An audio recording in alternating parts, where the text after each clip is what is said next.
Hey there, guys. Welcome to today. Take two. Hey there, guys. Welcome to today's Captain's Blog. My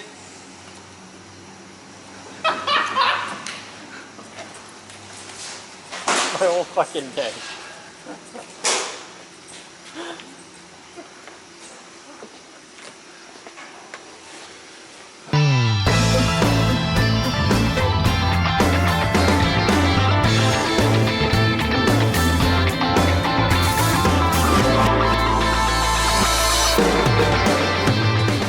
Guys, welcome to today's Captain's Blog. It is Thursday, August 22nd, 13:23 hours, and we're loading the Doogie van, and you know what we need to do? We need to name the Geek Group vans similarly to shuttlecraft in Star Trek. We could do runabouts. That would be easy because from DS9 they were all named after rivers. So no, in Star Trek they were like Copernicus, Galileo, you know, things like that. there's a whole list of them. There's a Chafee in there, a few others. So they're named after astronauts. Chafee's a big deal in Grand Rapids. Yes, he is, but I don't. What? You need one of these when we turbocharge your car. Yeah, it's an intercooler, isn't it? Yeah. Yep. Okay. Air to water is way better. Yeah. Okay. Don't let anyone tell you otherwise.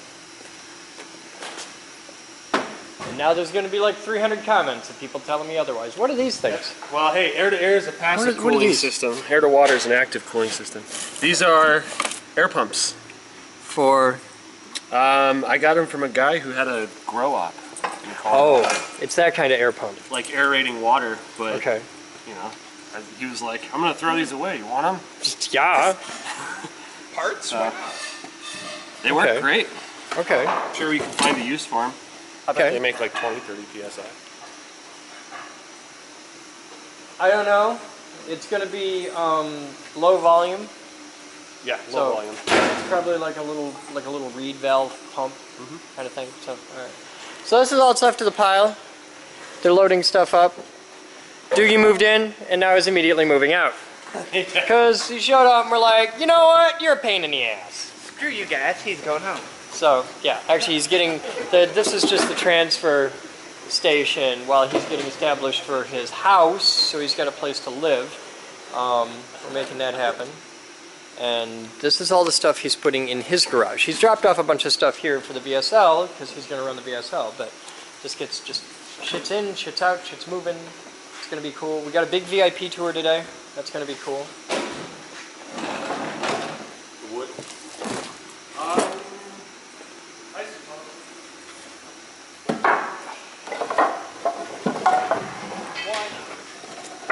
Got wood? Batman! What? Trouble's here. What do you mean? You'll see. Kind of trouble. Who cut your hair? Salon. Yeah? Yes. Okay. You might want to yell at her. She's here with her new car. Bolt's got it. She got a new car? Yeah, the red Pontiac over there. The back? Yeah. Okay. So. You can say hi Oh, okay. Hi. several hours before work. Several hours before work. Good, you can help. Cool, grab some shit. Yeah, there you go. It's either that or vacuuming and cleaning toilets. Doogie! Yeah. This is Nikki, my girl. Nikki, Doogie. Tell her to do whatever to move stuff. Put her to work! Tolerate that shit. Hard. What else do we got? Actually, hey. What else is going on? I'm just trying to get this MDH looking as best as possible in the next hour. Oh yeah, we got tons of time. It's only 13:26. They'll be here at 14:45. See you next hour and a half. Yeah, it'll be fine. And Moose really wants the news van out, so. Yeah, I'd like to get the news van in the parking lot. That's not techno. What the fuck is that? Oh, it's Gorillas. Hold that. It's a really shit Meyer. You can charge it or crank it, and it has like 12 different modes that, I don't know, I bought it like 5 years ago. And then a flashing mode or whatever, yeah. Because it's flashlight or work lamp and. Well, make it flash. Well, it flashes up here and the red light's there.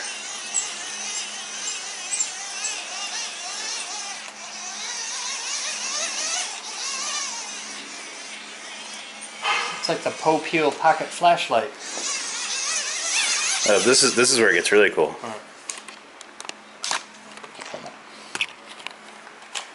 Oh yeah, check that shit out. Oh yeah.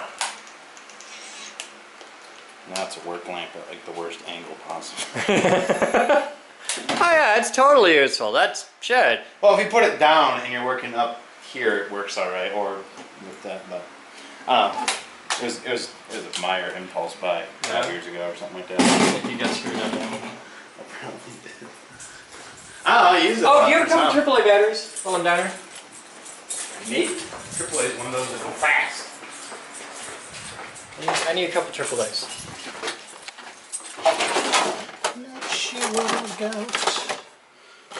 Thank you. I think that's all I need. Is that all you need? I think so. I got 4 left. All right. If I need more, I'll let you know. All right, guys. Welcome to Geek Group. My name is Chris Boden, and this is going to be the weirdest next hour of your life. I am going to show you things that will absolutely blow your mind. Cool. Now, this tour will be done in 2 parts. Part 1 will happen here. Part 2 will happen over the next week after you go home, because I'm about to cram so much into your brain in the next hour that you're all going to leave overwhelmed. Just accept that. It's normal. It happens. Over the next couple days, you're going to unpack everything that you saw. But what you're walking into is 43,000 square feet where we have packed a university, basically. That's what this is. If you take a university and you throw away tuition and structure and classes and 99% of the rules, that's what the Geek Group is. Every one of you has had a moment in your life where you had a really cool idea, and a year later you saw it on TV or in a store or something like that. Man, I should have thought of that! The hardest part in any creative process is going from concept to creation, from having it in your head to having it in your hands. There are places all over the world, and you've heard of a lot of them, Bell Labs, Lawrence Livermore, Sandia, Fermi, where it's just a big building full of smart people and they hang out making really cool stuff all day long. And they have billions of dollars of funding to do this work. It's advanced research and development. These places simply do not exist for normal people. Unless you're a turbo egghead on his 3rd PhD, you don't get to walk in the door of Lawrence Livermore National. It just doesn't happen. CERN, really cool place. They're not going to let you play with the accelerator. It asks. I'm a physicist. I know stuff about things. I just want to play with it. The Geek Group exists to do the other side of economic development that nobody ever wants to talk about. If you want to start a company, and you need help with writing a business plan, or administration, or need a lawyer, or office stuff, tons of places. They're lining up, and the SBA wants to be your best friend, and for only a small little fee, they will give you anything you want. Really? No, we do it for free. Okay, sometimes. I've done that 100 times and never had a dude in a room. It's like, hey, that's cool. I like that. The downside is, if you actually want to build the damn thing, there's nobody out there. There's nobody out there that'll say, okay, this is a milling machine, and you've invented the tungsten ring. And it's nifty, and they're cool, and they're indestructible, and you can throw lightning bolts through it. I've done it. But how do you make it? You've got a really cool, like, wouldn't it be cool if you made rings out of tungsten carbide, and they were indestructible? But how do you make that? Because you have to machine tungsten, and that's hard. Normal people don't have a $250,000 milling machine in your basement. Can you take a step forward? Why? Because you're hitting bags on this microphone. Hi! I wouldn't want to mess up your mic! Thank you. We're on 17 cameras, right? 19 cameras right now. We are a place where you can walk in the door with an idea for a tungsten ring or an epaulette or whatever you can imagine. There's really no limits. And you can build anything you can think of here. And if you own a company and you want to develop new manufacturing processes, or you want to develop new products, or you want to change the way you're doing something, you can do things in this environment that you can't in the real world. In the real world, if you have a great big industrial lathe and it's churning out 100,000 parts a year, you can't say, hey, I got a really harebrained idea and I want to try this out, but I'd have to bring the machine down for 3 days to do that. Well, that's going to cost you 60 grand, and that's just not going to happen. So you're going to do it the same way you've always done it for another 10 years because you can't change it. Here, I have the same machines. I have a laser lab. I have a chemistry lab. I have a rapid prototyping lab, a computer lab, I mean, name it. We have a high voltage, high energy physics lab. If you want to crush quarters down to the size of dimes, we do that. We sell them all over the world. Cuff lamps. If you want to shoot lightning across the room, we can do that. We've got the stuff for that. And if you want to shoot lightning across a football field, we're building that right now.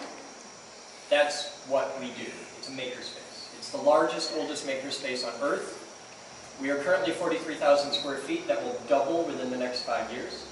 We have 22,000 members worldwide. That number doubles about every 3 years. We have members in over 160 countries right now. We have 2 television stations. We have a massive YouTube channel, about 6 or 7 million viewers right now, over 20,000 subscribers.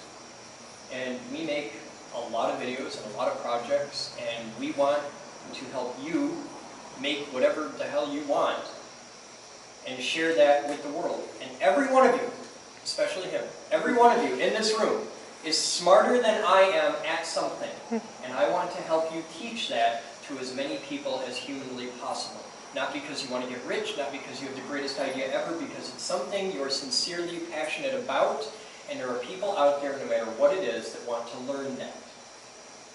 So that's the basics of who we are.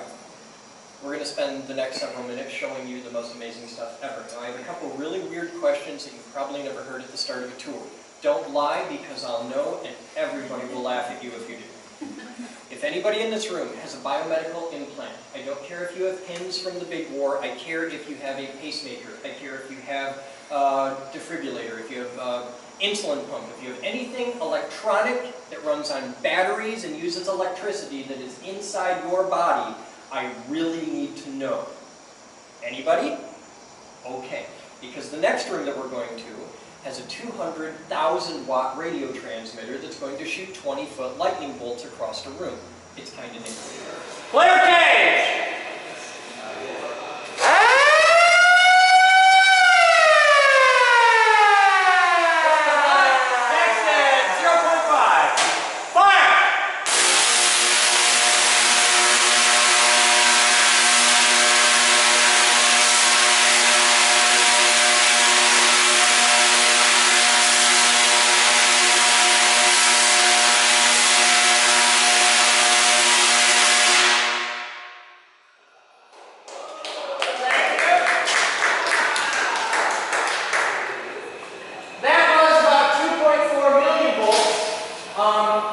Just to put it in perspective for you guys, this is kind of cool.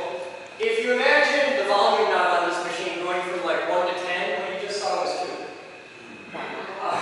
We can't run it at any higher power because that's not enough to make them touch. But if we put the towers at opposite ends of the room, we can still reach. The problem is it's the ceiling. So if we put it, that's why we have 17 feet, which is a really dumb number, instead of 20, because I want at least 20.5 feet. I can't, it's the ceiling. We need a bigger room. Now, this is Project Thumper, which is one of my absolute best toys. Oh, by the way, I built that. This is a piece of magnesium strip. Now, how many people in here know what magnesium is? Okay, how many people can name the interesting property of magnesium that I'm going to exploit? It burns. It does. Magnesium is a metal that has the fun aspect that it burns. And when it burns very hot, very fast, and very bright. So what I have here, what you saw there was high voltage. Voltage is potential difference. If you think of water in a pipe, it's the pressure of the water. Okay, so voltage is how high the waterfall is, or how far your hose will shoot. Amperage is current. So that's gallons per minute, or how big around your pipe is. What this is a demonstration of, this is a high energy DC power supply, where that makes radio frequency AC, this just makes straight, like a battery, straight direct current. So we're going to put our piece of magnesium right here. Now, I have over here a really ferocious battery. It's a capacitor bank. We're going to charge this up to 1,800 volts, and then we're going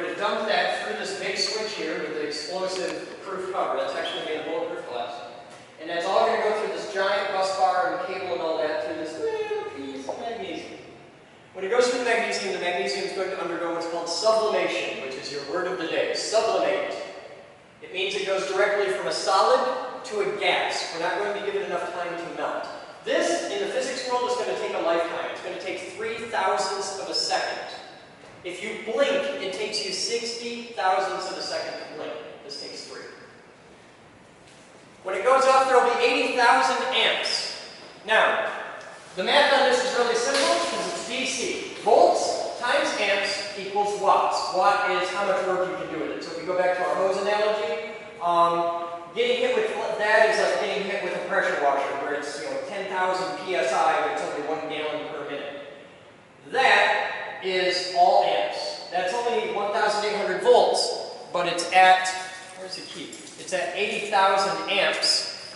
So when it goes off, it's going to be 144 million watts, which is, for the blink of an eye, there will be more energy going through that than the entire city of Grand Rapids is using at that moment combined. Which would be really cool if I could figure out where I put the damn key. Ah! Nothing works without the key. We're kind of nuts about safety like that.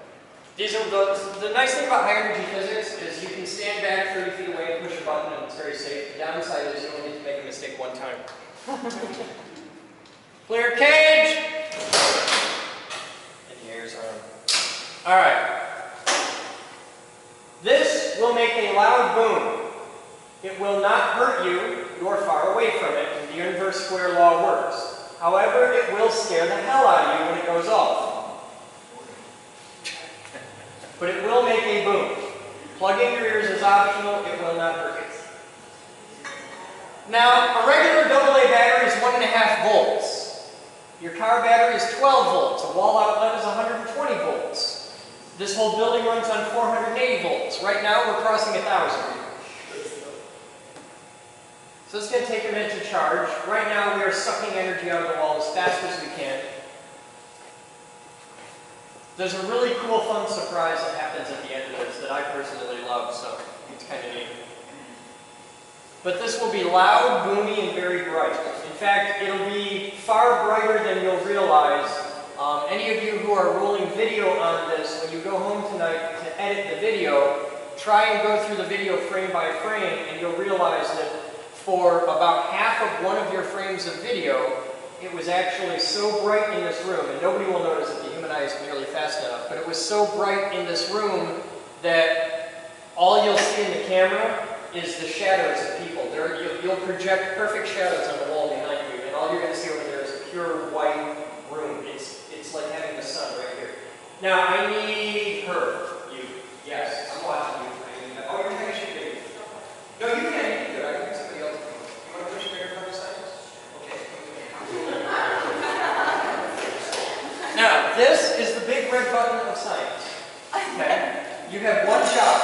You're going to hear this sound 3 times, and I'm going to say clear to fire. Your job is to not look at your foot. All you have to do is step on that. When I say clear to fire, you step on the switch. If you want to look out there, you miss the whole thing. Okay? A lot of people do this. Yeah, they just look at their foot. They'll miss the whole thing. It happens really fast. Okay? All right. Stand by. Everybody watch out there. This gets cool. Clear to fire.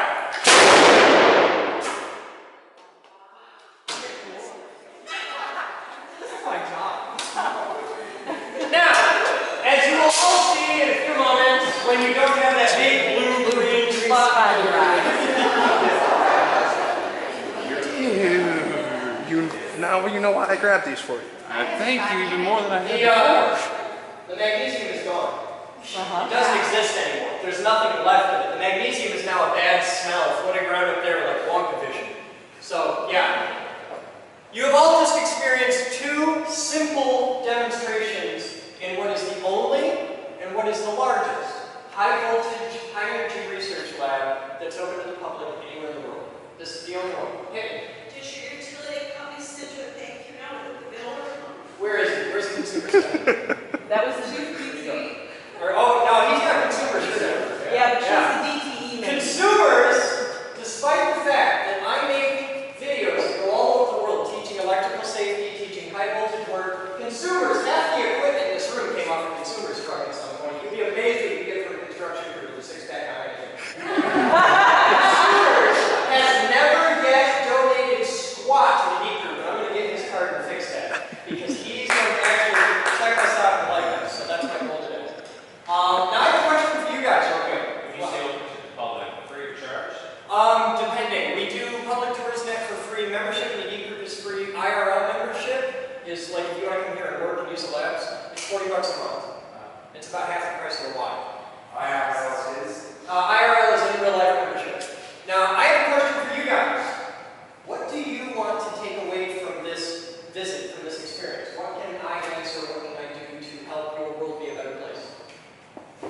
Or you just want to come and see stuff blow up and like, I'm totally okay with that. I just, what do you want to take away from this?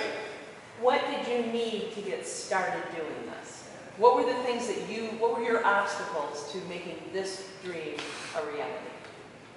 Have you ever been to the city of Kalamazoo? Yes. There's a reason why in the men's room here there's a sign that says "Welcome to the city of Kalamazoo." That was the top obstacle. The hardest obstacle really was we started this in '94. We were one of the very first maker spaces, hacker spaces that ever existed. Now, 20 years later, there's a bunch of them. Yes. But back then, there was like 3, and 2 of them dated back to the 60s, and weren't in the United States. My biggest problem for the first 10 years of doing this was trying to get people to understand what the hell it was we did. And now I can just say, it's a makerspace. And they're like, oh, okay, we know that. And it's a word now. I didn't invent the word, but man, I wish I had. The hardest part to doing this is getting people to understand what it is that we do. Getting people to realize that the only difference between that man there and Steve Jobs is blind luck and opportunity. Every one of you has the $1 million idea. You have the ability to be Steve Jobs or Woz or Bill Gates or there's no difference. They're not gods. They're not even special. They just don't quit, which is the hard part. They don't quit, and they get really lucky. And if you have those two things, if you're the persistent subject that works, and if you get lucky from time to time, I'm not a physics god. I'm not even that good at it. I like to build really big toys and share them with people. But I didn't quit. That's it. I'm not a business genius. I lost everything I owned half a dozen times. I know what it's like to live in your car, don't you? But there's absolutely no limits if you're willing to sacrifice everything for it. And that's the hardest part, is getting over in dealing with people, is getting over I can't do that. I don't know anything about science. I don't give a shit. You can learn. Every one of you in here are adaptable. Every one of you. And I can teach you in one day. I can teach every single person in here how to pick a lock, change a diaper, set a bone, steer a canoe. People learn stuff. But you've all been doing it. You've been taught wrong your whole lives. You all went to school. You all went to high school. Probably all of you went to college. And it's push. It's sit down, shut up, we're going to cram stuff in your brain. And that's not how people learn. How many of you have a smartphone? Right now, how many of you have a smartphone? Okay, everybody has a smartphone. And they all came with a book, right? And none of you read the damn book, did you? No! You just play with it and you figure it out. Because you want to know that. You have the magic equation. You have a sincere and passionate desire to learn. And anything that you have a sincere and passionate desire to learn about, you'll figure out. It's that easy. My job is to give you the tools, the equipment, the resources to be able to do this. My job is to take the sharp edges and leave them on the world and not dumb it down and not treat people like they're stupid. That's out there. Go to the Children's Museum if you want Nerf corners on the world and people to treat you like you're an idiot. There's a lot of places for that, where they live in fear of the insurance companies and lawyers. What? So tell us about somebody who helped. Tell us a success story. Got a million of them. You'll meet a few as we go. Tell us your favorite. My favorite? I know one. 14, 15-year-old kid. We gotta go see the robot. I'll tell you what I gotta show you. You wouldn't believe me if you didn't see it. Here. Follow me. You gotta meet Jeff.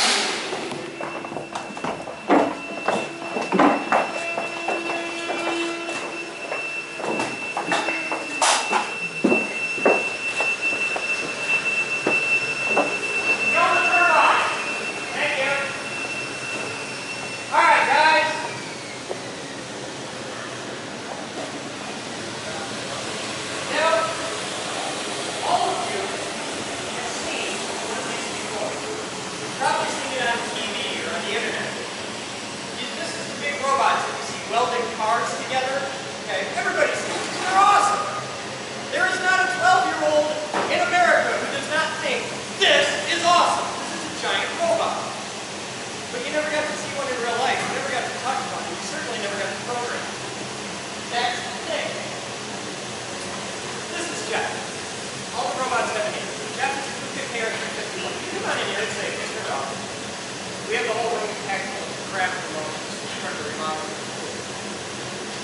Duplicate 351.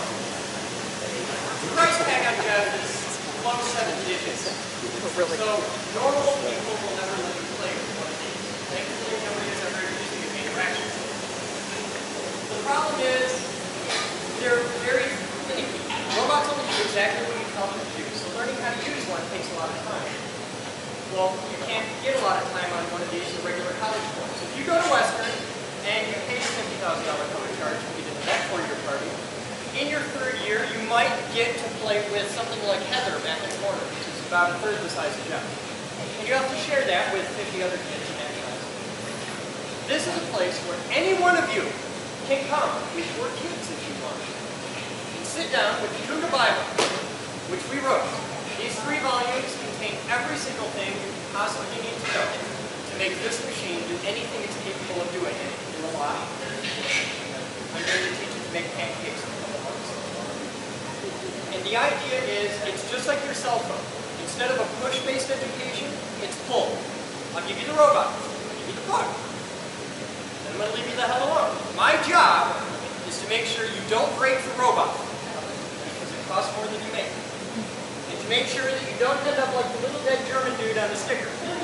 That's it.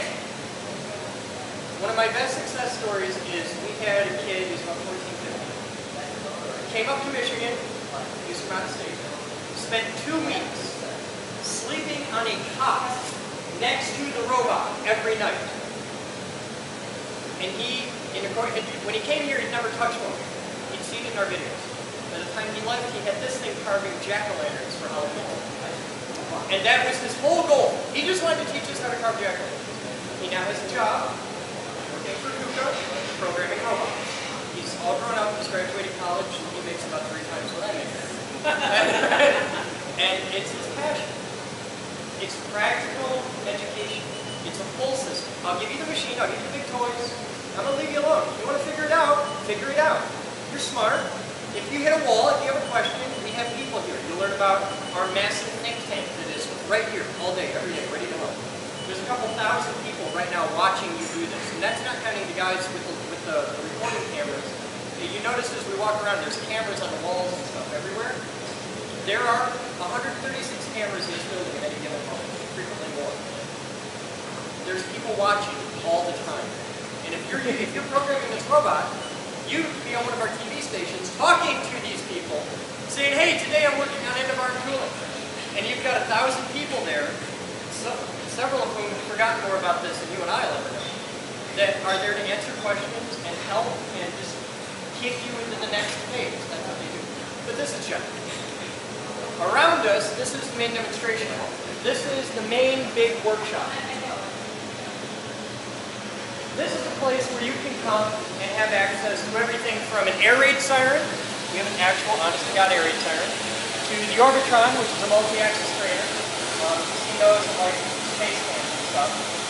There's a full CNC machine shop back here, which is going through massive upgrades. The mill in the middle and the lathe on the right are about to get replaced with massive, like full-on industrial. So those are tool room series right there. We're going up to production series. We make all of the education, all of the safety, all of the training videos for Haas, ISCAR, and Mastercam. That's the largest CNC machine tool manufacturer in America. The second largest tooling manufacturer in the world. Standing next to big environment.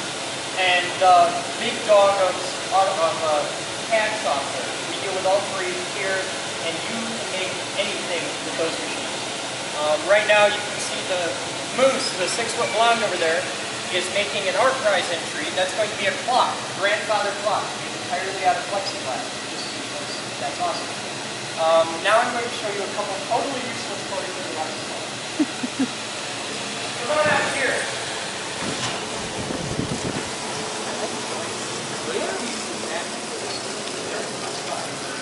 Switch it on. Alright, it's ready to go?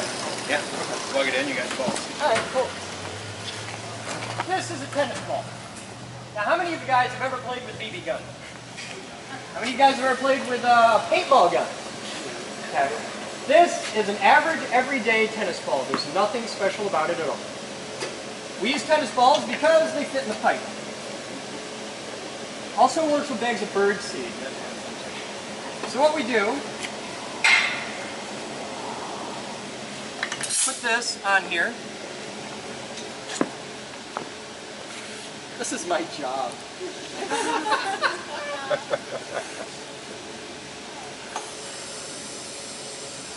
Now, that box out there is a Gaylord.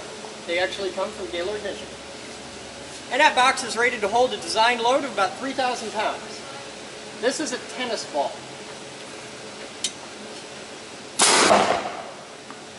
It works better if you hit the box. What are we at for pressure? 120. Yeah? I can feel it. This will shoot through the box if you hit the box.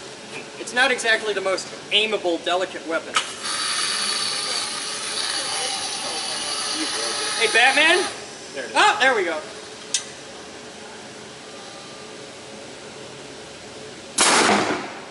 It's still shooting low. But this, oh, I know what I'll show them. I'll do one out into the parking lot. The neighbors love this. It doesn't really show the power well if you just shoot it at a box. I'm going to shoot it out, give you an idea of the distance. How many of you guys have ever hit a tennis ball with a tennis racket? Come here, watch it. This is my job. Alright. Yeah, we'll just send it that way. Clark! Don't worry, watch over there. This is that.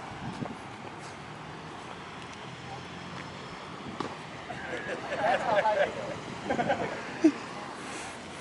Now this may seem really big. Yes, why? Why? Okay, I got a good picture. Because you can. Yeah, well, that was the initial reason, but we had to come up with a practical application for the damn thing. The why is simple.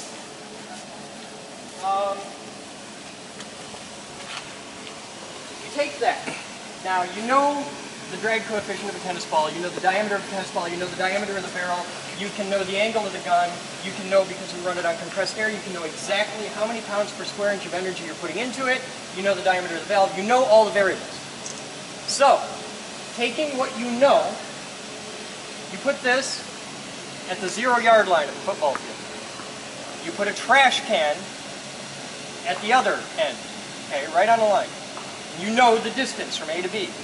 Now, put a tennis ball in the trash can, and you have the most fun you can ever, if you ever want to get a group of 8th graders to do physics, trigonometry, ballistics, math, that's how you do it. Give them a big ass gun and say, put a bullet in the trash can, and they can do it. It's really hard, but you can do it. Here's another fun toy. So, maglev trains. No, come on, make a circle. You're fine. Maglev trains are kind of a thing. Okay, you've all seen the maglev trains, right? Well, we got playing around with that, and I talked before about how we have big giant capacitors that will eat you. This is a couple of them. These are little ones. These are only 4,000 volts. They hold 1,500 joules each, so it's 3,000 joules at 4,000 volts. We take all that energy, we dump it through a big coil of very thick wire right here. When you dump energy through the coil of wire, it makes a big magnetic field. It comes out in a donut like this. Like that. It just lasts for an instant. So when you put electricity through a wire, you make a magnetic field. If you have another coil of wire, or just a single turn disc, this is actually the platter out of a hard drive, and you put that inside that magnetic field right there. Now this is aluminum. This is not magnetic. A magnet won't stick to this, a magnet won't lift it, it won't do anything.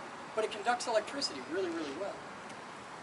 So if you have a magnetic field, and you have a wire inside that magnetic field, you'll induce an electrical current in the thing. This basically means if you take a wire, you wrap it around a nail, you hook it to a car, into a little battery, you can pick up paper clips with it. You all did this in like 3rd grade, remember that? If you take a magnet and rub it along a wire, you generate electricity in the wire. Electricity and magnetism are different forms of pretty much the same thing. So this means that we take the energy, we put it in a coil. We take the energy in a coil, that becomes a magnetic field. That magnetic field goes into this ring. This ring gets its own electrical field going through it. It's its own electrical current. That electrical current turns the ring into an electromagnet, and those two electromagnets, because now you have this one and this one, what happens when you put two magnets right next to each other? They want very much to not be right next to each other.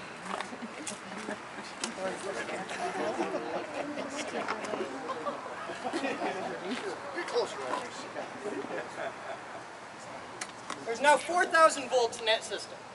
Now everybody's going to want to take, you're going to want to go this way unless you're in the door, then you can go just inside the door.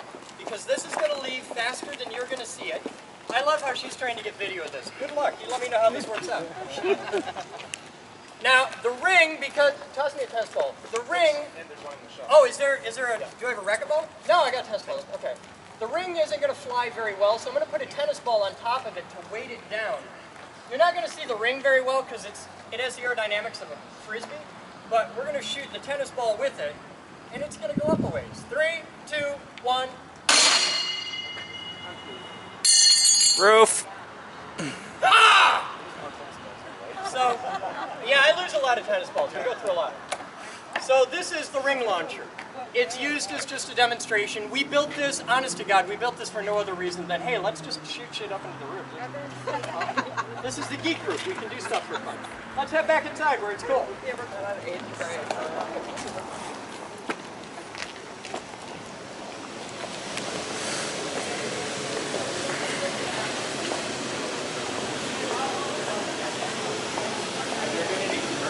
Products that come out of here. Yeah, you're going to see one in a couple minutes. We exist primarily for the maker, doer, build-it-yourself kind of people. That's what we do. A lot of people, this is Michigan, cars are kind of a thing for this state, a little bit. So in that spirit, we have this. This is an average, everyday Chevy S10 pickup truck. You've seen a million of them, just like it. This one's kind of special and holds a world record for why. You were asking about success stories, or it wasn't good? Yeah, it was you? Okay. This is one of our success stories. This truck holds a world record.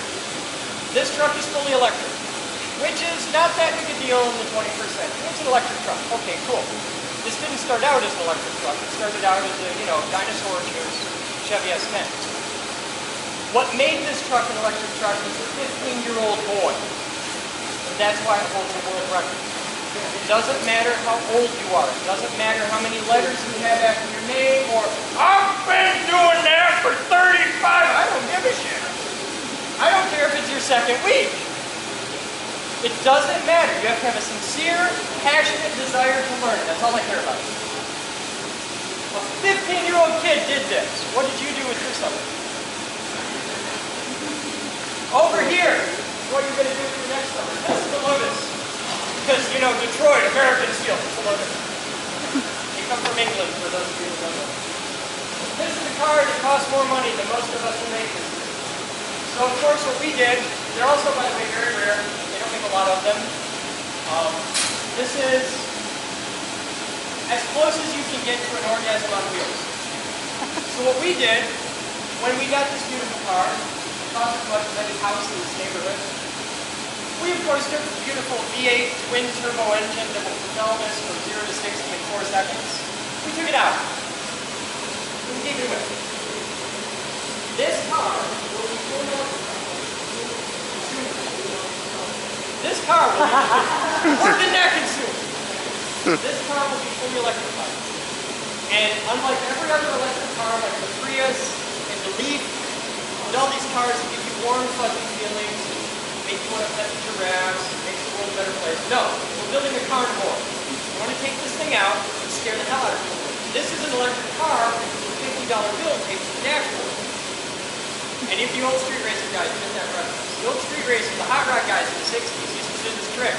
They put a $20 bill and tape it to the dashboard in front of the passenger seat. You can get that bill off the dashboard before he gets into the 5th gear, you can keep it. Good luck. With electric power, you can do 0 to 60 times more with the gas engine. We don't care about range. We don't want to take go get groceries. We don't want to make the world a better place with fluffy butterflies and all that. We want to take the car out and scare the hell out of people and embrace it and show people that electric cars are cool. Show people that science and being a nerd can actually be cool. This is our way of making smart sexy. Over here is an automotive book. You've all seen it before. It's a normal, everyday thing. Press it all in your car on hold. What makes this noise different is this is your voice. Every one of you know how to change your oil. In fact, most of you probably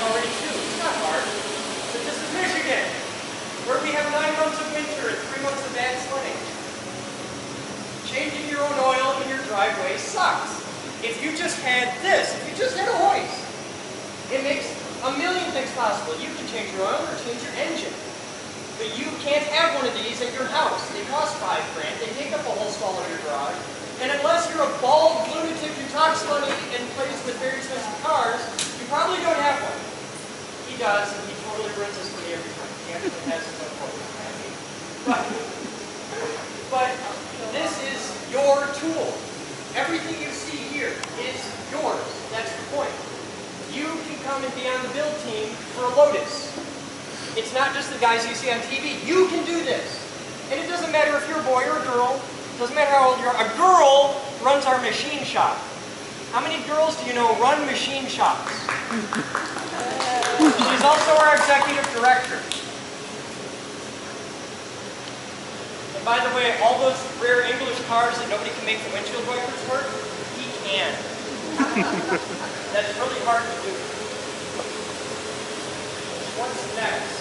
Where do I go? Woodshop's kind of a dead end. I want to do that on the tour, but it's hard to get people out. Right. We have a woodshop, and it looks awesome. And there's no way I can take all two through at once. Let's head downstairs. Ready, Chris? Yeah. Okay.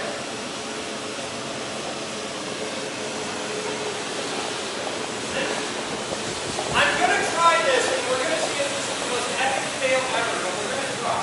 Follow me. Not the computer lab. Painting.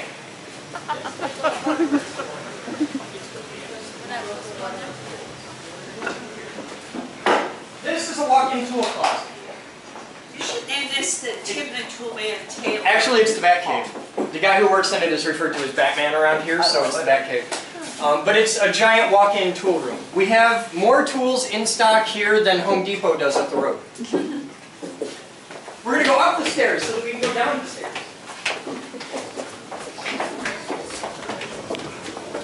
Here at the Geek Group, we've invented a new fundraising strategy. You can now purchase impressively tiny coins we've compressed using high-energy magnetism. We induce a current pulse of 100,000 amps into a copper wire coiled around a golden dollar, dime, or quarter, producing very powerful opposing magnetic fields that compress a quarter to the diameter of a dime, which you then receive in a lovely commemorative package along with the satisfaction that can only come from helping the Geek Group build our endowment, which in turn will allow us to put membership fees, donations, and sponsorships towards furthering the organization rather than just maintaining it. Carry a lightning bolt in your pocket, available at thegeekgroup.org. Okay, I gotta ask. What? It's a rude question, but you got a lot of capital investment here. How do you make your money? Make money? How do you pay your... What is this profit you speak of? I'll get to that. I'll do that in the Q&A at the end. So remember that and ask me that later, because I can't. If I do it now, it's going to bork me all up. But it's a good question. I think I can fake a good enough answer. Bork? Totally. That's like for serious science. All right. First, I'm going to make everybody in the room go ooh. Now, can everybody see over here? If you can't, like climb up on a table or something. But the action's going to be right here. Okay. Now, since you work for consumers, I can trust you to do this responsibly. Right behind you is a light switch. If you would please, sir. Oh. And here's the U.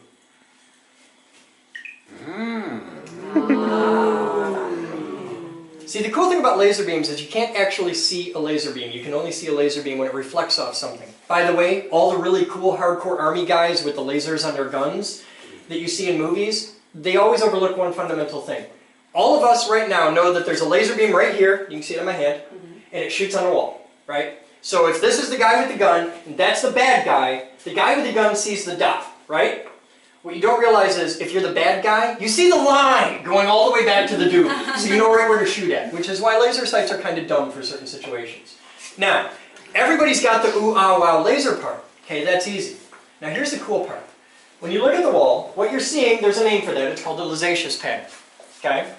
Now, you'll notice on the wall that no matter how that morphs and changes, there's always two humps on the sides, and there's always one hump on the top and bottom. It's always 2 to 1.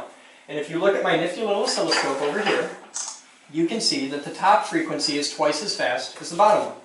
And if I reach over here and I adjust this, I'll see the thing changes. And we'll get them even. Where are we at? There we go. And now we make a circle. A loppy circle because it's not quite in phase. But what you're seeing is algebra. It's math, because the way this is working is I'm pumping two frequencies into these two mirrors. And one of the mirrors is X and Y, so I can move it up and down. That's X. One of the mirrors is Y, so I go left and right. And if I pump a sine wave into it, you can turn the lights back on. If I pump a sine wave into it, one mirror is making a line like this. One laser is going up and down, and one's going left and right. And if I turn one of these off, there's our left and right, so that's our X. And if I turn the other one off, that's our Y. So if it's not doing anything beyond that, like if I move this a little with my finger, you'll see that it's actually stroking that line. It's drawing it over and over and over again. If you put them both on and they're in phase, you get circles. And if you change the waveform, like, okay, that's a sine wave, what happens if we go to a sawtooth? Well, it looks like that. And now you're learning all kinds of geometry and algebra and all kinds of fun stuff. But we're playing with lasers, and we get to play with a $30,000 table, and that's just nifty. Normal people don't get to do this. And that's the point. This is a place where you can come into a room that has a $30,000 table, and $5 million in lasers, and an $80,000 sky scan unit, and just play with this stuff just because it's cool. If you are designing a product and you have a practical application for some business development stuff, then, you know, we can do all the white glove stuff. But if you just want to play with lasers with your kids because lasers are awesome, you can do that. That's the point. The reason why this table costs so much, and the reason why we work so hard to get it down here, is this is a proper laser table. This table is the most flattest thing you have ever seen in your life. It's flat to like thousandths of an inch, corner to corner. And the whole table is very, very heavy and very, very rigid, and it floats. If you look under it, you'll see a bunch of pipes and stuff on the 4 big feet. They're air cylinders. This actually floats on a cushion of air. When a truck drives by outside, this table doesn't vibrate. This means that you can make holograms with this table. You can do metrology. You can do all kinds of cool stuff with it that you need this table to be able to do. And a lot of lasers. And we have a lot of lasers, so it's fun. So that's the laser lab. Now, here's I love doing this because about 1 in 100 gets it. Can anybody tell me what that is? The big ball. I hear some of the coolest guesses ever on this. Laser dome. It has to do, this is the laser lab, so it has to do with light and optics and stuff like that. Does anybody have any guesses? Now, I'm going to screw up your shopping trip for every one of you for the next 5 years. You've all bought light bulbs. And on every package of light bulbs you've ever seen, it says lumens. Or something like that. Lumens or lux or, you know, things like that. It's a measurement of how bright a light bulb is. That is the test chamber they use to measure the light bulbs. Yeah, it's exactly 1 foot in... Here, I'll show you. Let's see if I can wiggle my skinny ass. Alright. You open it up, and inside, it's all white. It's a special reflective painting, and it's danger paint. It's got a chemical coating that, like, if you sand it, it'll kill you or something. But you put a light bulb here, and from the center, from the exact center to the edge, in any direction, is exactly 1 foot. I have a metric one upstairs that's exactly 1 meter, and that thing's huge. So this measures out the little sensor on the side how bright it is at this point. So you put your bulb in the test stand, you light up your bulb, and it says, oh, that's 5 lumens, or whatever. So, yeah. Cool. I'm impressed. We got these, they were junk, it's just too damn cool to throw away. I have absolutely no practical application for it, but somebody will. One of you guys has a cool application for it. The big one upstairs, we took a bunch of junk mirrors, like we had this place is a YMCA, so they had a lot of mirrors on the walls and that, because, you know, skinny people with lots of muscles. And in getting the mirrors off the walls, we broke a lot of the mirrors, so I had a whole lot of pieces of broken mirror. What do you do with a broken mirror? You get a bunch of glue, and you glue it to the side of a big ball and make a big badass disco ball. Because why not? So everybody go out into the hallway and go that way. I want to show you guys archives. Everybody look into the next room a little bit as you walk by. There's no way I can fit more than 3 people in there, but just nose into the next room on your right as you walk by.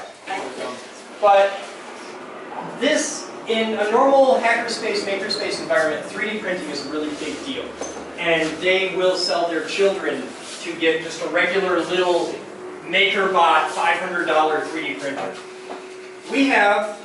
These are Affinia H-class machines, and they eat little $500 MakerBots, and we don't have one, we have half a dozen of them. This is additive manufacturing.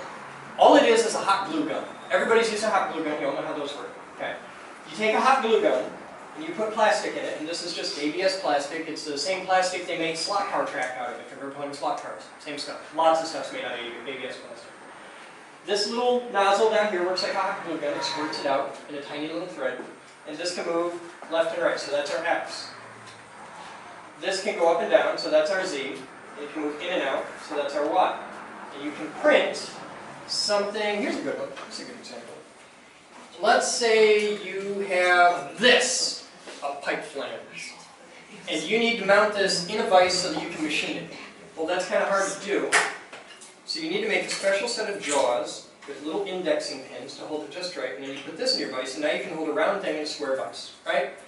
But to make these out of steel, to make a dozen different ones out of steel while you figure out how to do it right, takes a lot of time, it's really expensive, and it kind of sucks. So instead of making them out of steel, you make them out of plastic down here, and you can print it out and be like, yeah, that fits, and you can hold it right. And it gives you, it's taking that idea from what was just a picture on a computer to something you can hold in your hand and see if your part fits, and they're dimensionally stable, and it's just cool. This is the first step in manufacturing. For some stuff, this is where it ends. If you want to build model airplane parts, you're done. But now that you have this, you can proof your CAD file and take your thumb drive out of the machine, walk back to the machine shop, chuck a piece of steel in the mill, and make the exact same thing to the thousandth of an inch out of steel on the big machine. And instead of spending hundreds and hundreds of dollars up there proofing it, you spend 20 bucks down here in an afternoon and got it right. This is the prototyping. And then you go up there and make 10,000 of them and sell them and make more. So that's what 3D printing really is. 3D printing is still expensive though. So all the people who are telling you, oh, everybody's going to have one of these and we'll print our own cups and plates and it'll be great. And it's retarded. Why would you want to spend half an hour printing a cup that you're going to use one time that's probably going to leak? The technology isn't mature yet. And while we're very big on championing technology, the most important part of my job isn't to sell Affinity machines. We're very grateful they gave them to us and that's really awesome. They're really cool machines. But my problem is there's a world full of people who don't understand them, that are creating unreasonable expectations, making people think you can make your bike out of these. And it's not there yet. It's a really cool tool, and it's really awesome, but it's a torque wrench. If you need it, it's the best thing ever. But if you're only going to use it once a year, come use mine. There's no point for everybody to have one in their home. You need this. The next room, your bus is here. Are we going to get in trouble? It's 15:54 right now. That's almost 4 o'clock. I think we're okay till 4:15. Okay, then I'm going to just blast us through the basement real quick because I want to do a Q&A with you guys because you're going to have some more questions and other Through the stuff. basement and video. Huh? And video. What? And video. What about it? AV. Through that on the way up there. Yeah, I'll do it. Okay. Alright, we're going to blast through video real quick. Follow me. I want to touch on something real quick because it's something really cool that we're kind of famous for. How many of you ever made a donation to a nonprofit like PBS or NPR or something like that? Okay, you've all got the coffee mug and the tote bag, yeah.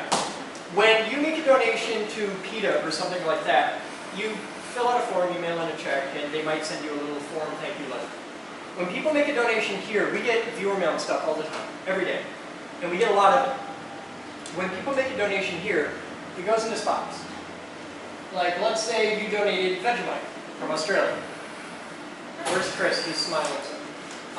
But they sent this in, that live camera, and this group of people here, remember I told you about the 1,000 people that are hanging out all the time? That's them, all over the world.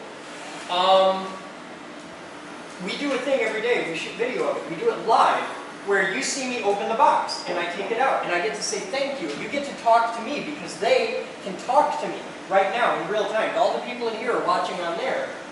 And they can pick any camera in the building they want to watch, whether it's that one right there when we're doing equipment autopsies and this, or whatever. And it's visceral, and I get to actually thank people, and I get to talk to these people, and I get to be friends with them. And I've made 1,000 friends around the world of people that I would have never met. This was sent to me by somebody in Australia, who I've never met in real life, but I can tell you everything you want to know about Mark McGough, and he's awesome, and he's a buddy of mine. And these people tangibly affect this building. The people in that chat room have donated $45,000 just this year. Everybody look up. See those lights? They're $100 a piece. There's half a dozen of them in this room. There's 4 of these rooms. There's 15 more of those lights out in the MDH. The box paid for the lights. And the floor you're standing on. So they're cool. We produce a lot of videos. I touched on that earlier. Where it gets really cool is we can make videos for your company. Price it around. Call any of the video production companies anywhere in the world. Take a look at what they want to charge you. Make a 30-second commercial or a 30-minute product demo video. Take off 2 zeros, and that's what we charge. That's the difference. We love doing factory tour videos. Remember when you were a kid, all the videos, hey, we're going to go to the M&M factory. A lot of you guys own companies. I want to tour your factories and give you a 30-minute long commercial, and I don't want you to pay me to do it. I want to do it just because we think how stuff is made is cool. I'd love to do a substation. I'll sign your liability forms. Well, yeah. All right, we've only got about 15 minutes left, so we're going to head to the lobby, and everybody have a seat, and we'll do a Q&A. And they hang out in there, and there's always somebody in there, and they can control things in this building. They control the live stream. They control which cameras are on and what people are watching. Like when we went off to viewer mail set, they switched to that camera for channel number 1 on our television network. Now they're switched on that camera up there. As you look around the room, you'll see that there's like 16 more throughout the room. And anybody, anywhere in the world can be watching anytime. And they have microphones. You notice they can hear me, and I like to bang the mic and the rest of them. But yeah. All right, so what questions do you have? You had a good one earlier. Business model. Business model. I hate it, filthy money. Okay, well, every building in this room, or every room in this building has a revenue stream. Everything. We do not let a specific lab exist until the people who want that lab can figure out how does this lab make more money than it costs. We have a computer lab downstairs. We run a computer shop out of that computer lab. The proceeds go to help the Geek Group. Our target market is the exact same thing as Best Buy. It's college kids, it's families. We do some small businesses, but I try to avoid business as a rule because if you have more than 10 computers in your business, you have somebody who does your IT. And they usually suck at it, but I don't want to compete with it. I want the people who really need the help. I want the college kids. We're putting a cafe in right there, right around the corner. In a couple months, we'll be a 24/7 facility. So that if you're a college kid and it's a Sunday night at 2 in the morning and your computer just took a dump and you've got exams on Monday, you have a place you can bring your computer. And think of how many universities are within 20 miles of here. You have a place you can go and hang out and play video games and have fun and blow stuff up in the middle of the night. And do that and have a way to get your computer fixed. Everything here makes money. The big machines rent out at about 40 bucks an hour, like the 3 big CNC machines. But that's only for cutting time. All the setup and tear down, you don't pay for that. Everything else is covered under membership. We get a massive amount of our support comes from people like you, people that own companies. How many of you own a business? How many of you guys have old computers, or microwaves, or bicycles, or musical instruments, or random interesting techie stuff crufting up your basement, your garage, okay? How many of you had a kid that played the clarinet in high school and now that clarinet's been in a closet for the past 10 years? Yeah. And you would be amazed. You would all like throw rocks at his car if you realized how much money Consumers Power throws away every year. That's how it works. We get no government funding at all, ever. I've never tried. Well, you keep saying we. Who's we? Me and 26,000 of my closest friends. The Geek Group. Them! So there's not an owner, there's not an executive director. There's an executive Started this director. whole thing. That's me. It's This my is fault. your baby. Yeah, I'm sorry. So earlier you said it's going to be a few days until you're open to the public, that you've got 26,000 members. So how do you... We're open to membership, but not to the public. I don't have legal occupancy to the building yet. We don't have a fire system yet. So I don't members need can 88 come, but I compliant. can't walk in off the street. You can walk in off the street on Saturday afternoons and get the tour, but I can't let you use the tools. But if you become a member, which takes 5 minutes on that computer right there, then you can do whatever you want. But legally, I can't let the public in here because we may damage the wee precious children. It's a registered 501c3. Yeah. And it has vitals and a formal structure and a board group. Yeah, okay. All of which is posted on our website. Yeah, in fact, if you want to do a really amazing read, and this is going to sound really dumb, but read our annual report. It's amazing. It's really awesome. Most nonprofits, you read their annual report and it's instant insomnia cure. But ours is actually really nifty. We wanted to write an annual report that was actually interesting to read, and we did. And it just went out a couple months ago, and I recommend it highly. It gives you a really good, in-depth understanding of our infrastructure. But we started out as just a group of college kids that like to build stuff and like to get more people excited in engineering. Because... How do you market yourself? Huh? How do you market yourself? I'm kind of a thing on the internet.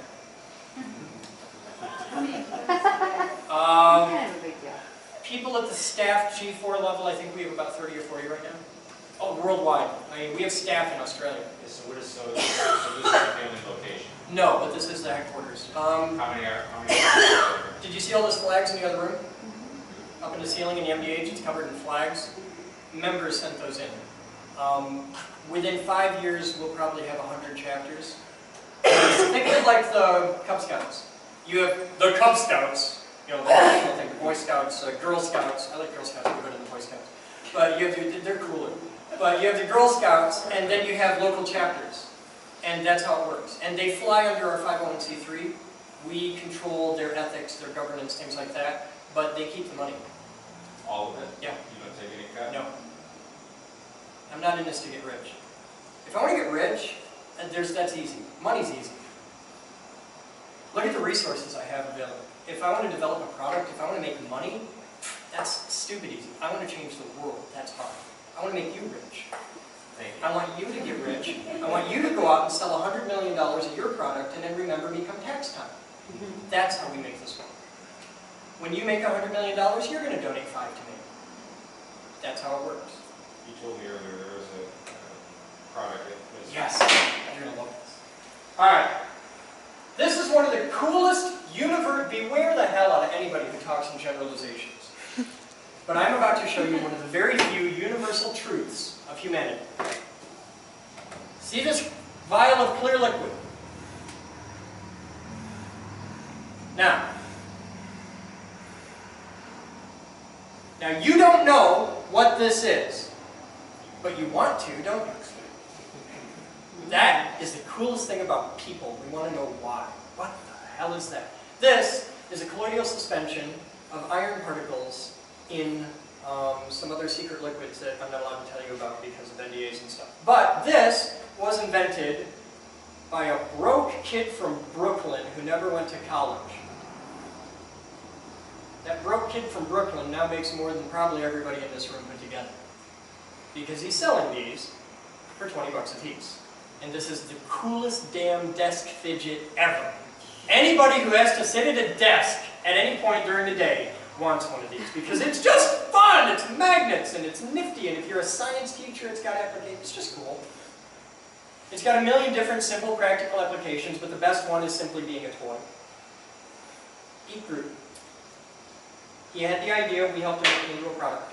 Did you remember you can tax time? Yes, he did. I give a lot of those away. Hang on a minute. Hey, I got a question for you. I'm in the middle of a tour. What has little balls and hangs down? What has little balls and hangs down? A bat. What has big balls and hangs up? No. Next question. Science and math teachers just love you. We are all about STEM. We do more for STEM. It's awesome.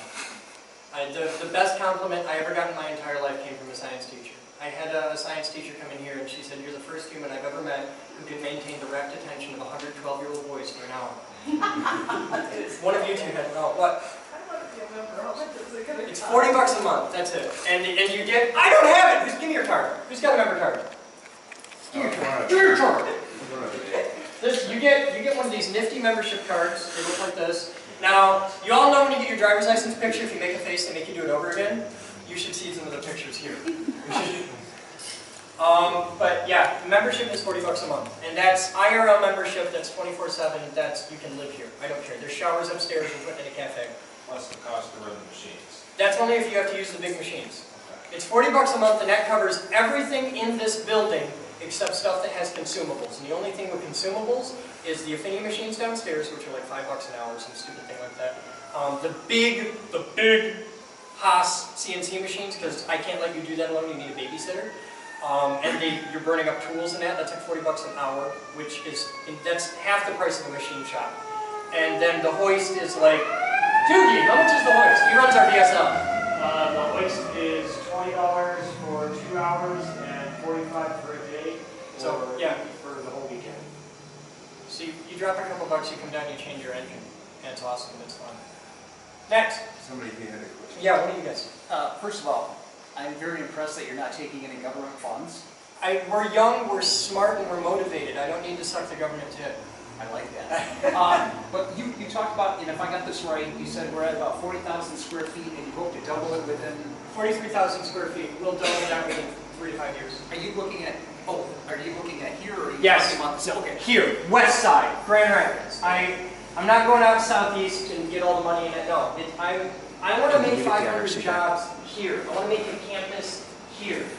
You walk out my back door, it's 3 blocks to the next street. From that street to that street, and 3 blocks back, there isn't a house in that chunk that you couldn't buy right now for 60 grand. I want to buy it. One at a time, I want to take my time, I want to buy it. I want to develop, I want to build a campus with 500 employees here. I want to have 1 million students based out of here. That's the point. I want to invest in the west side, because nobody else is. Next. Oh, somebody's got something. Give me the weird question. So you're the biggest one? Huh? You're the biggest one? The biggest... Whatever you call it. It's always been big enough to make me happy, but I don't know if anyone I've seen videos. Like, we're the biggest hackerspace? Yeah. Yeah. We're the largest hackerspace in the world. We're the oldest. Based on square footage? Based on square footage and membership, not based on funding. There's a thing called Tech Shop, which is not a non-profit hackerspace. In fact, they won't come to your town unless you give them $3 million. There's one in Detroit. Go check it out. It's beautiful. It's art. It's amazing. Membership costs $200 a month. No.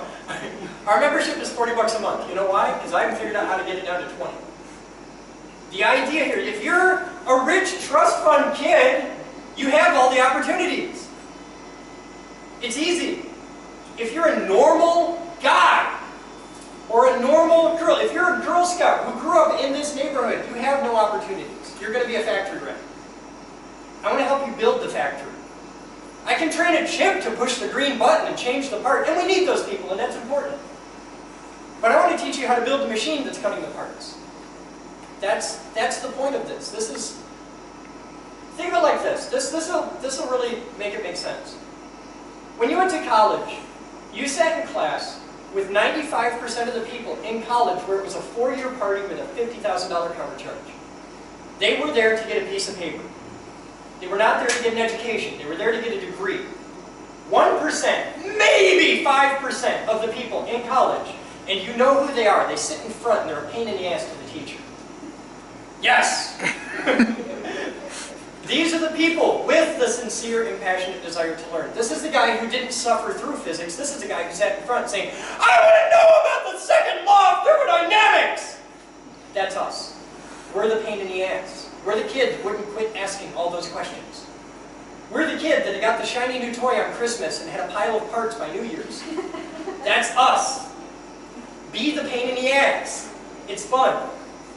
That's what the Geek Group's all about. Monitor says you should tell us about geek houses. Oh, why? What the hell do they care? We own 3 other houses in the neighborhood. It's part of our investing in the neighborhood. We have Geek House 5, 6, and 7. 5 is staff housing, 6 is executive staff housing, 7 is executive staff and guest housing. We have people like Doogie, come here. This poor bastard, within the past 24 hours, packed up his, he's from Denver. He wrote me a fan mail a couple months ago saying, this is the coolest shit ever, I want to be a part of this. And I wrote him back saying, come on down. So he got in his little car and he drove out to Michigan. And he spent a week here. And we hit him with everything. I was like, all right, you know a thing or two about cars. We made him work for it. He worked 16 hours a day for a week, sometimes sleeping in there. Fixed everything, cars, trucks, motorcycles, all kinds of stuff. Air conditioning, he even fixed my car. And at the end of it, I asked him, what'd you think? And he told me this is the greatest experience of my life. Imagine if you could go to Mythbusters and hang out. If it was real, if it wasn't a TV show. Yeah, we have a TV show, we make TV, but this is real. We don't do this for TV. I don't get paid to do that. So we sent him home. We said, come back in a month. He packed up everything, including his awesome dog. Everything he owned into a big budget truck and a trailer and schlepped it all. He showed up yesterday. He's our new director of vehicular sciences. How old are you? 27. How many college degrees do you have? None. What's the most you've ever made in your life in a year? Maybe $30,000. Okay. He's our new director of vehicular sciences.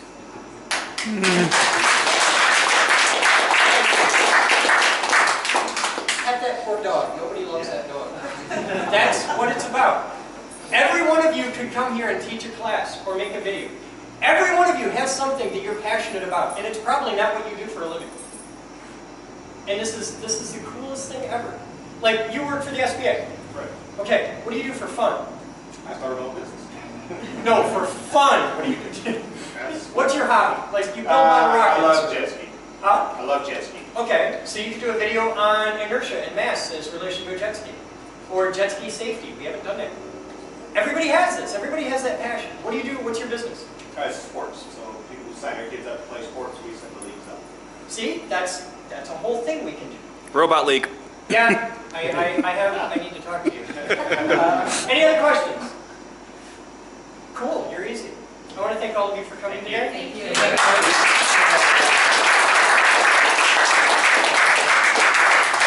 there anything else I have to tell them? No, cool, I'm done. I need you. I need you back. Oh, man.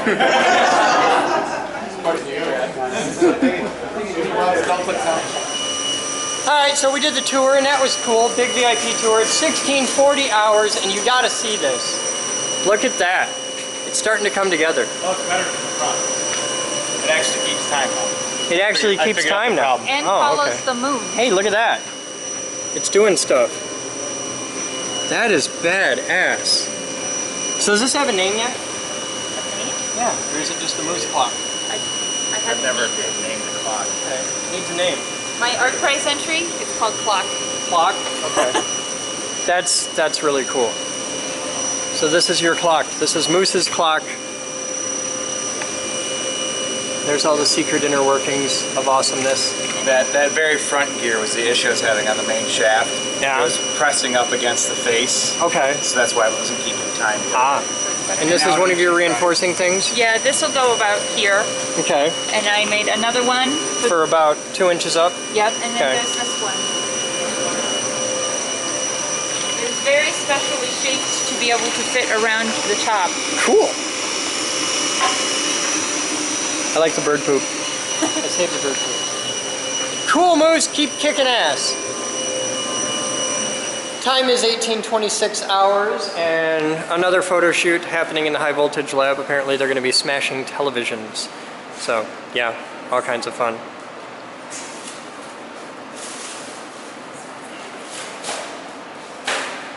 So what's the purpose of the photo shoot? What do you We got? put it on our website, WGRD.com. It's kind of a promotional thing.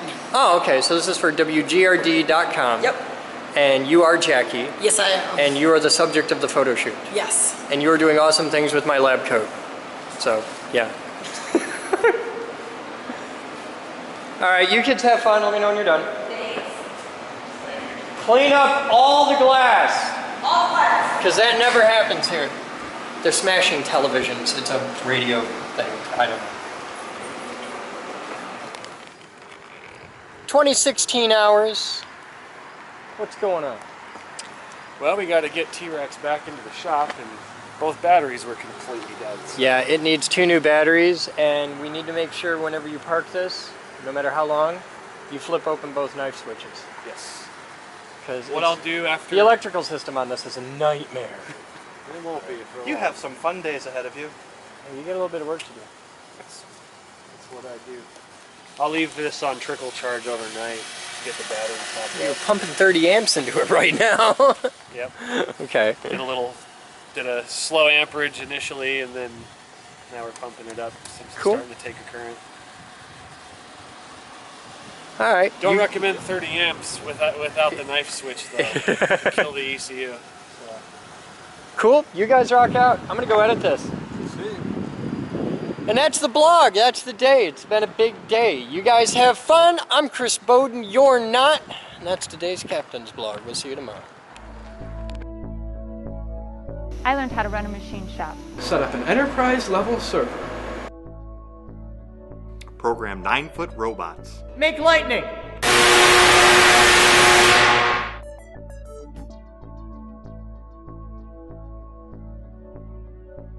Edit video. I'm building a radio station. Light bulb terrarium. A high-performance electric car. I'm a CNC geek. Computer geek.